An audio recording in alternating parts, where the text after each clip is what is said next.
Jumpa lagi kita dalam channel Cukri Olah 83 dalam rangka acara memperingati Maulid Nabi di Desa Alu Rambutan, Lembah Sabil Abdiah. Kesibukan pemuda dalam menyusun makanan untuk persiapan kedatangan para tamu undangan nanti.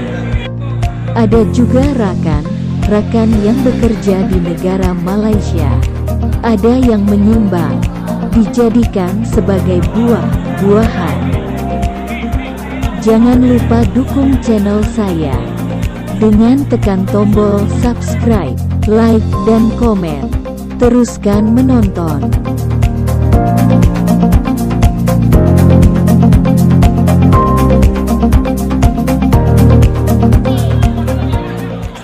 Tak kenorakan, tajam medikit, tandung besar dengan bertepan banja.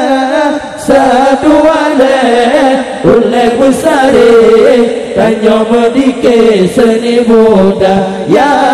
Satu wale, ulai besar, tanya medikit seni budaya. Allah syukur dengan puja kesira Allah, Maha pemurah dan lagi bijak. Aku tanya insan berpusalah, turut berita baiklah menghara.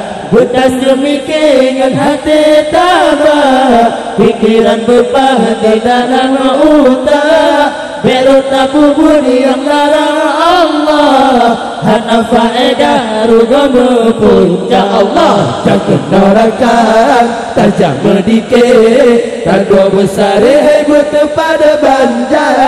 Saduane ulai besar, tanya medikit seni budaya.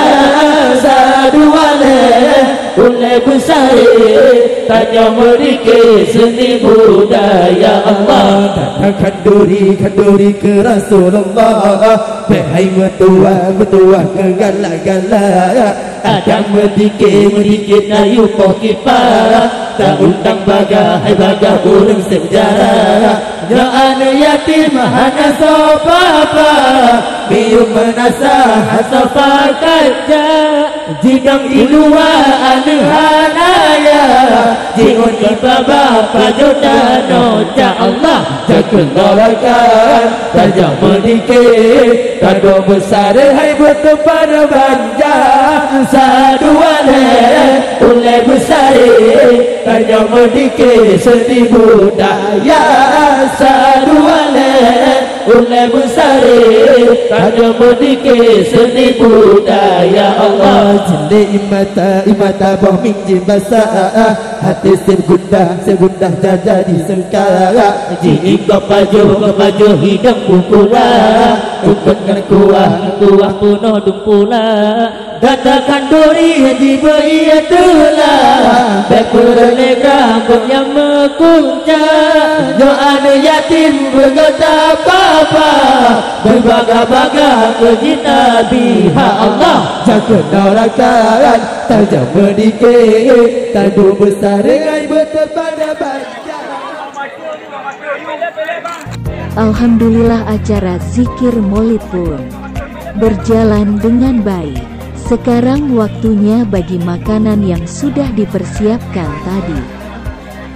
Jangan lupa dukung channel saya dengan tekan tombol subscribe, like, dan komen di bawah ini. Terima kasih, semoga bertemu di video selanjutnya.